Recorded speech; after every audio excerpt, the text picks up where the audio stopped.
Peacock is the streaming home of Wicked. They'll never bring us down. Wicked, rated PG, streaming now only on Peacock. I will just go ahead and say, for those of you that are going into the dark universe section, the monsters are hot. The monsters are hot. And I feel like that news needs to be put forth. Well, here it is, world, straight listen. from Jacqueline. Hello, I'm Jacqueline Coley. Welcome to a special episode of Seen on the Screen, brought to you by Make It Universal and Rotten Tomatoes, where we talk movies with some of the people behind the scenes at NBC Universal. When entertainment works best, it sometimes opens a window into a world we've never imagined. Other times, it shows us a mirror image of our lives with a heightened sense of home. Today, we're going to dig into the question, what have you seen on the screen that does that? My guest today is EVP and Chief Creative Officer at Universal Creative, Brian Robinson.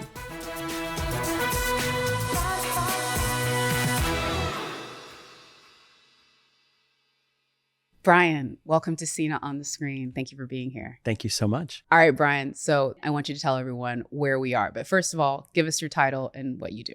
Brian Robinson, Executive Vice President and Chief Creative Officer for Universal Creative. I love that. And so we are here at Epic Universe at the new flagship Helios Grand Hotel. It is a Loews Property concept in conjunction with NBC Universal. We are overlooking this incredible, gorgeous park. And this has been, I don't know, like a labor of love that you have been working on for literal years. And now the park is open.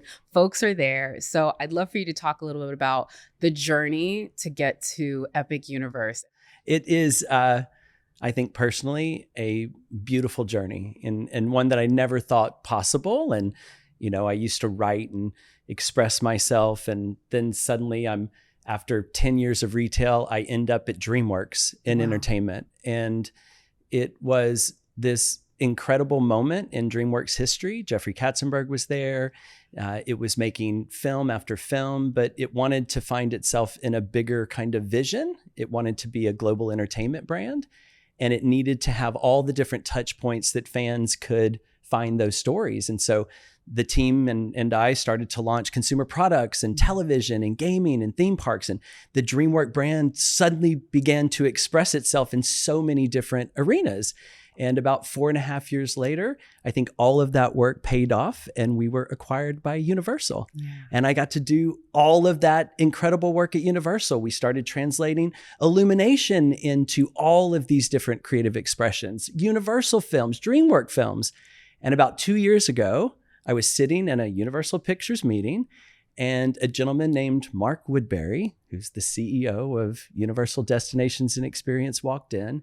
And I experienced a level of audacity from a creative standpoint that my heart, my whole being wanted to be a part of what he was doing and where he was taking the idea of what a park could be. Yeah. And I met him. We had a few exchanges. And in one of the most beautiful moments of my career, I was named into the position 2 years ago. And it has been one of the most incredible journeys of my life.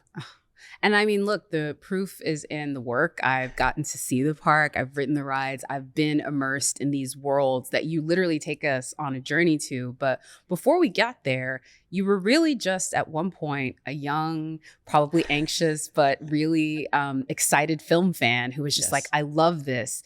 And then you went on the journey to become the person that can make things like Epic Universe happen. But talk to me about those first days and that first sort of spark and love of storytelling. And what were some of the things that sort of made you say, okay, this is what I want to do? I grew up in a small town, Shreveport, Louisiana. And what film did for me very early was expose the world to me. All the different expressions of what humans could be.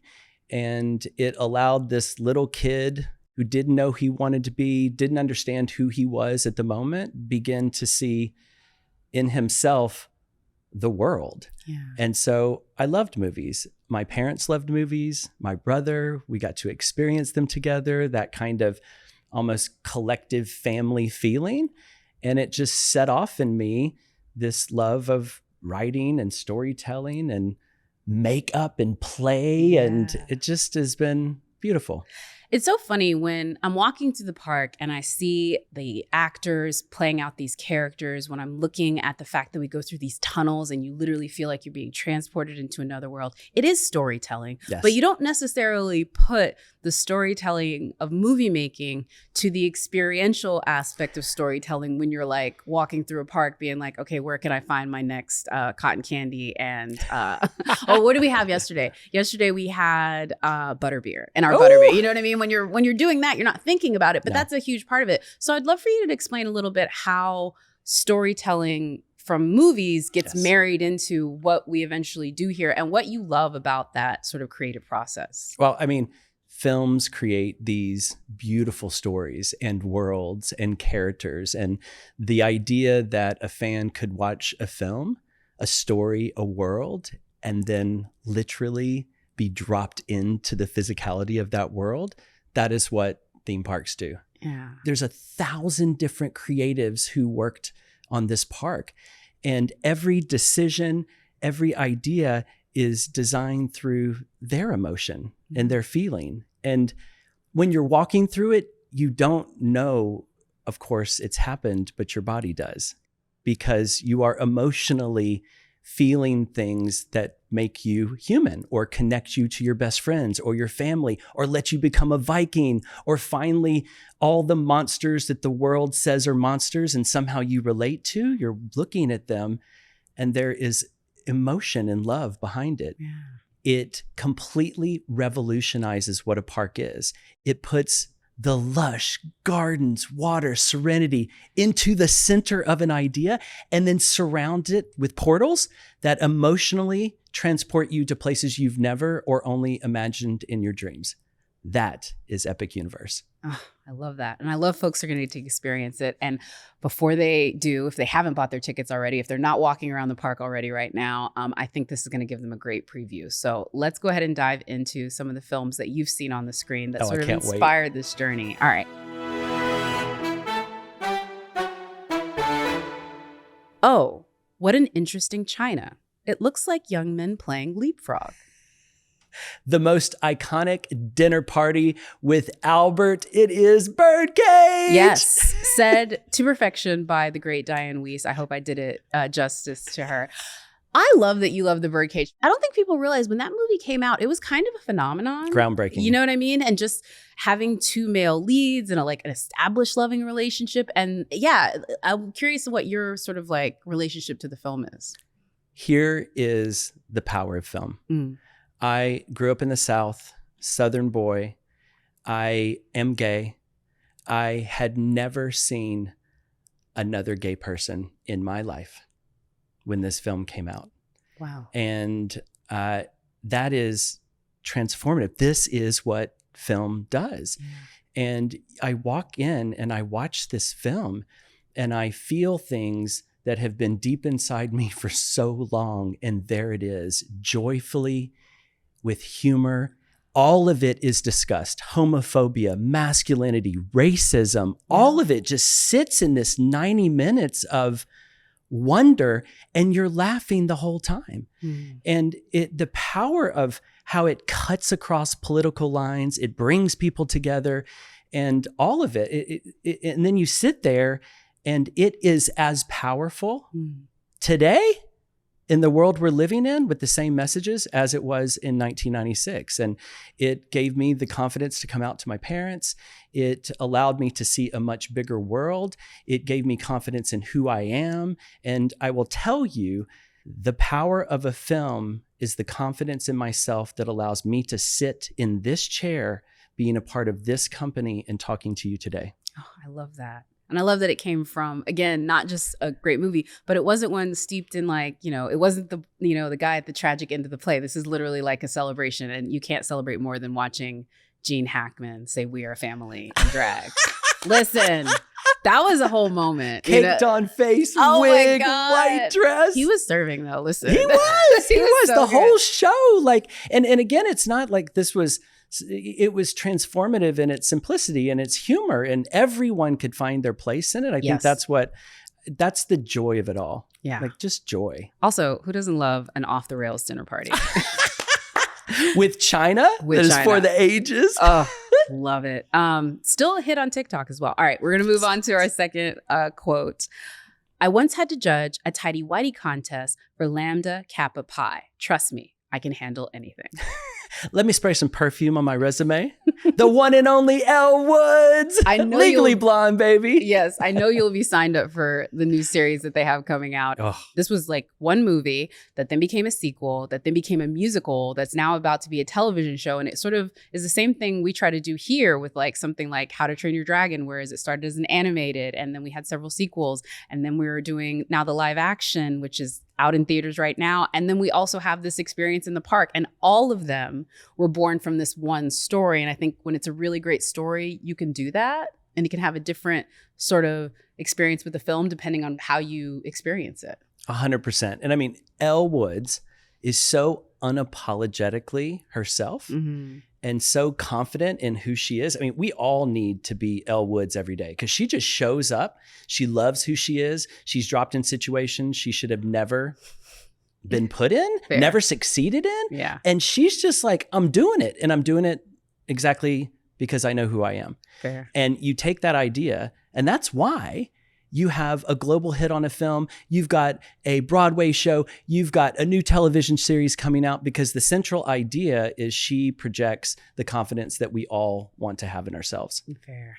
Yeah. That's like the difference. It's not your Get Pumped Up song. Maybe that's your Get Pumped Up movie. It's Oh, like, I well, mean, if she Elle will. Woods Oh, did yes. it, Oh, I can yes. do it. Love it. It's the every day before I open the door to work, I'm Elle Woods, baby. Let's go.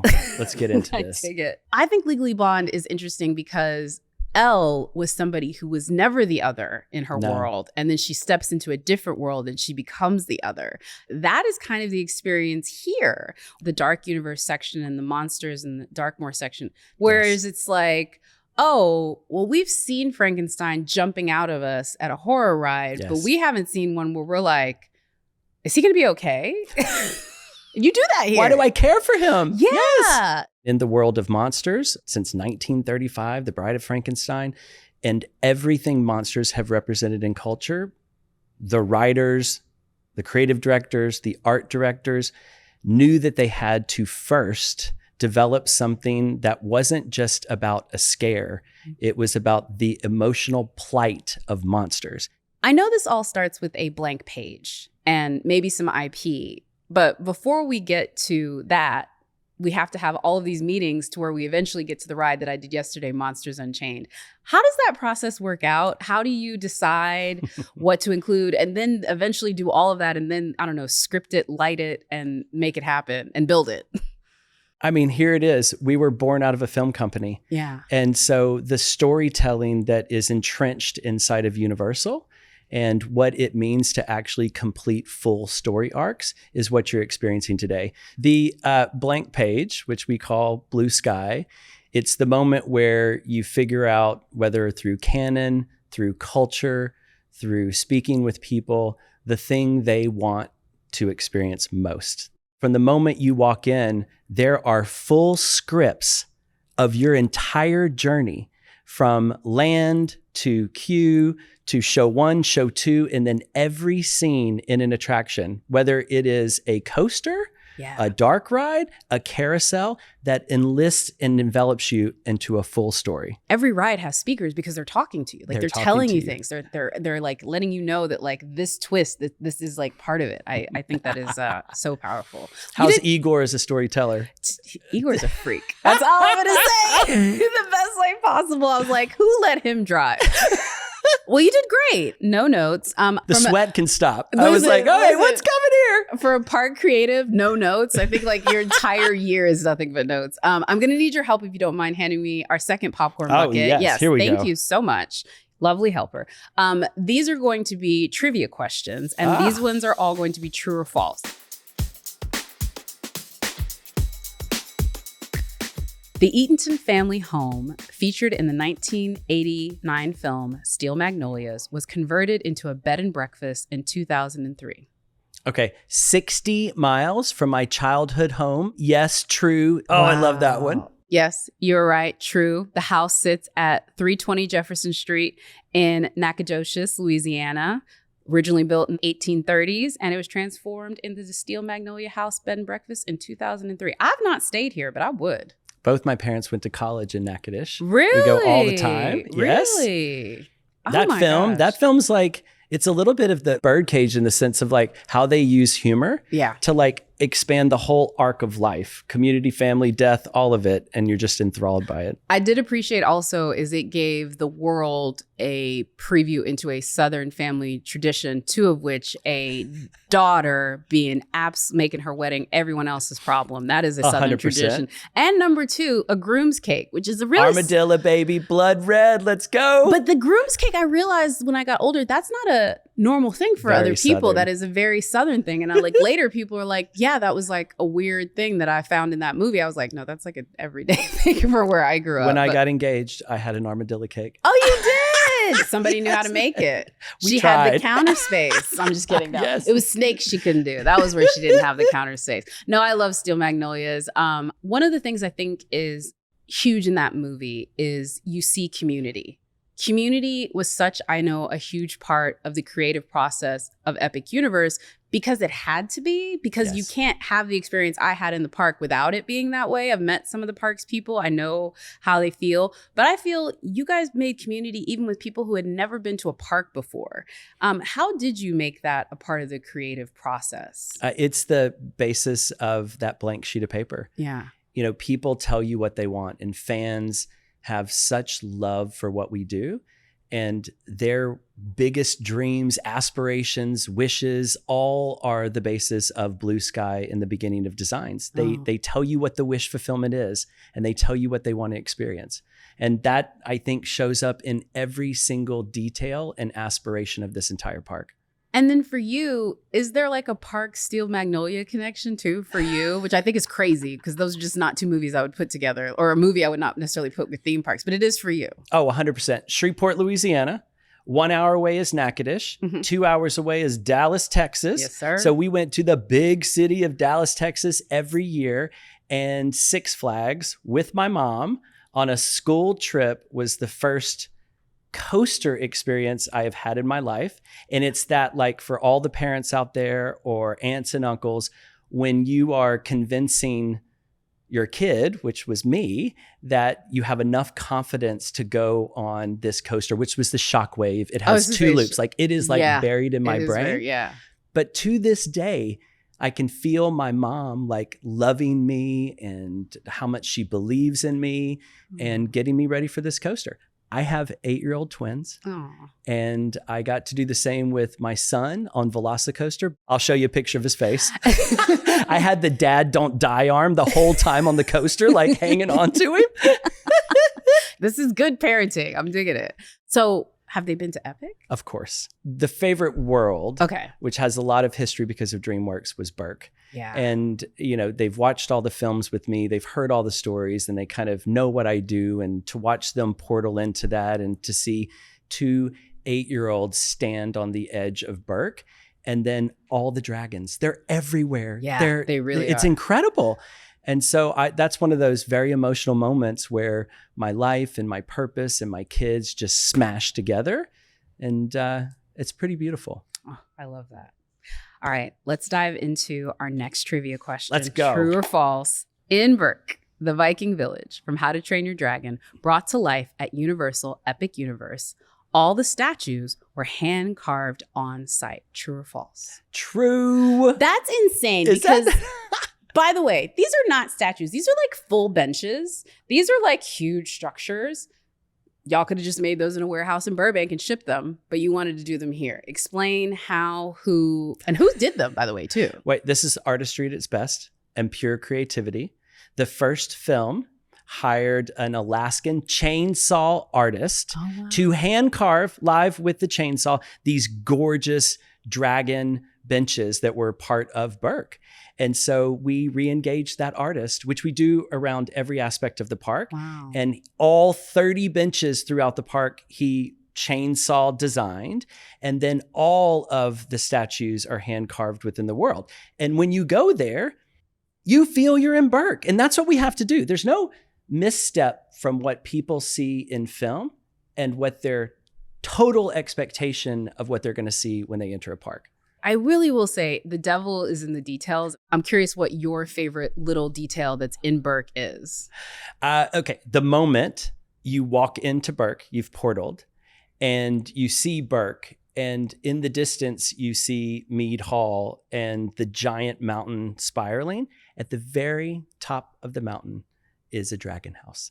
Wow. And it just puts the level of detail in all its aspect and glory in that one moment. And I just love it. Yeah. We didn't even talk about the food, but let me just go ahead and say the details on the menus, like the mushroom soup, the pineapple and banana frozen yogurt confectionery, which is all sugar, exactly what it should be in a theme park, but it's themed off of Donkey Kong. And in Mead Hall, they have, steaks and potatoes, like just like the Vikings would eat. And so again, that was my favorite detail, was all the food that was paired to the individual areas, including the bloody red velvet cake you put in Dark Universe. Because you're like, I feel like that's also Steel Magnolias coded. Armadillo cake. Yeah. But it goes back to your point of details. It's not just the attractions that make parks so incredible. It is all the storytelling that goes into food innovations, into retail, and everywhere you look and everything you experience is meant to just completely take you somewhere. Yeah. So normally when you're walking into a park, there's that section of the park before you get into any themed section that is sort of just like the park, and it doesn't have a name. It's just sort of usually this kind of analogous area that gets you to where you're going. This is where you go to get to the Harry Potter section at Universal Studios. Here, that is themed, and it's called Celestial. And even though it's just the place that you kind of congregate and maybe get some of your details and things done before you get there, y'all put themed things into that too. It was designed as a land. Wow. The first land you actually portal into is Celestial Park. And all of the storytelling, all of the ideas that make it immersive, from the Celestians who inhabit it to the food, it's all designed to immerse you from the beginning, and it has its full incredible story. The whole idea is that Celestial has existed through time. Oh. And the portals that are here today are only in this moment. There's been portals that have opened up across the arc of time, and little hidden ideas showcase what portals may have been here in the past. Stardust Racers are because Celestians learned how to harness comets, and they're racing through the sky. And that feeling of, this feels so different than any park I've ever been to. It's not a pass-through. It is an experience in and of itself. Yeah. People are not expecting how emotional this park is.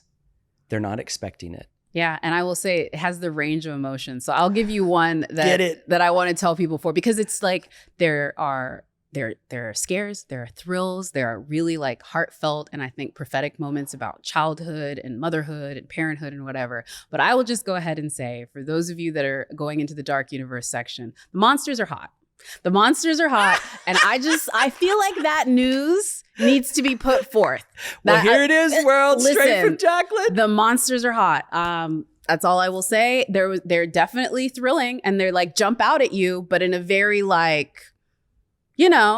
Lugosi was hot when he was doing Dracula, and I think y'all called back to those roots. Do you know what I'm saying? Hey, we welcome all, and we want to inspire all those emotions. I know that. Listen, at some point between Blue Sky and what I walked into, somebody was like, make the monsters hot, and I just want to let them know they achieved it. Woo! You're making somebody proud right now.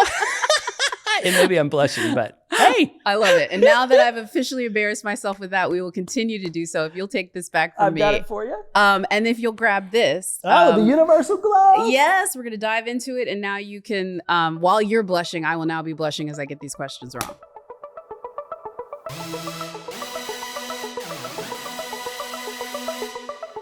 Jesus Christ, that's Jason Bourne. Is it the Bourne Identity, the Bourne Ultimatum, or the Bourne Legacy? Girl. I hope it's The Ultimatum because I can't remember. Bam! Look at you! Because I was like, the Bourne first one, he didn't know what he was doing, and the Bourne Legacy is Ren first. It's Renner, sorry, Renner. And so I'm hoping I got that. I'm gonna tell you, that was impressive. Thank you. That was down there. Thank I'm you. impressed. Appreciate okay, we're gonna stay in that lane. I feel like a tech nerd said that. Jesus, that's Jason Bourne. Somebody staring at a computer. Okay, you ready? Yes. Although we sisters are supposed to be invisible, ooh, God has nevertheless given us eyes and ears. This one is RuPaul's Drag Race with Priest. That is Conclave. That is Isabella Rossellini reading those queens for filth. Thank you, Edward Berger. Okay, you ready for another? Yeah. Some of you may die, but it's a sacrifice I am willing to make. Is it Gladiator 2, The First Purge, or Shrek? It should be The First Purge, but that is Lord Farquaad rocking the original FAB. For those that know what that means, we will keep it PG here. But Lord Farquaad doing his thing. Lithgow, 2 Lithgow movies in a row. Listen. And I tell you what, that film just gives. It does. It honestly. Continues. About to give again. About to give again. It's Shrek 5. But can I just go ahead and say, I believe that John Lithgow as Lord Farquaad walked so that John Lithgow as a sassy pope could run. That is my movie canon. Thank you, sir, for your service. I want to watch every movie with you and just hear your synopsis at the end, because this is exactly what they should be.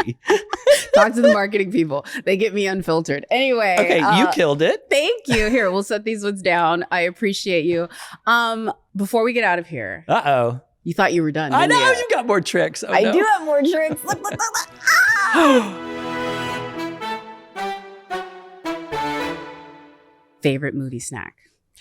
Popcorn bucket, dump in the Reese's Pieces, shake it. Salty peanut butter, I'm baby. with you on that. I do jalapenos. In the popcorn bucket. No well, cheese? I don't. This is the deal. So I don't eat a lot of popcorn. So I'll buy the bucket, but I only get a small bag, and I shake it in the small bag. Pickled jalapenos might be one of the greatest gifts to humanity. They kind of are. Last show that you binged? Schitt's Creek, 4th time. I think one of the most iconic series there are. You just watch it over. It's just unraveling, unveiling. That's probably a better thing. I'm watching The Pit, and people think that I'm crazy because it relaxes me. I enjoyed The Pit. But I found it relaxing. Escapism, baby. I did. I was like, nothing about this stresses me out. It's fake blood and Noah Wyle. I know he's going to be all right at the end. Favorite actor? Right now, of the moment, Cynthia Erivo. That's a good one. Let's go. Broadway, Wicked. She's at We're coming again. She's at the Hollywood Bowl right now doing. Oh, she's fabulous. I believe Jesus Christ Superstar, because she can do what she wants. Go to a movie theater alone, yes or no? Alone for the first 43 years of my life, with my kids last 7. But I'm an alone. And again, escapism. It's just let go. But you're never alone in the movie theater, and that's kind of the point. Well, that's it. Well, that's the double-edged sword, right? Like that I kind of like that. That yes. collectiveness. I do. Favorite classic Universal film? The terror, the awe, the oh my God, 1993 Jurassic Park. Yeah. Like, of all of it, right there, baby. The best of filmmaking right there in that little jar. What's your all-time favorite theme park ride or attraction? That makes me too emotional. Well, then I can't. This whole park, and then I'll give you the answer that set everything into motion. It has to be Shockwave with my mom. Yeah. Like, imagine her in Truvy's bouffant riding the Shockwave with me. That she got on with you. Oh, she was that's with me. actually great. And so I love that. What it did is the emotion that I'm here today and what's all over this place. I dig that. Oh, that's so good. Of course you would, I ask everyone to bring emotion to everything they do, and then I make an incredible park behind it. Would take it back to there as our last word. My mom. Brian, this was so great. I cannot begin to say enough how incredible what you and the team here have created. I cannot wait for more folks to experience it. You've got to come here. Come now. I'm telling you, you will not, I think, have a park experience like this. So thank you and all of the team for making it. Thank you. And I just have to say to you, you have so many people right now watching you do this, and the fact that you love this park, and it is making them the happiest team in the world. So thank you. Oh, well, thank y'all for making it happen. And thank you for being here.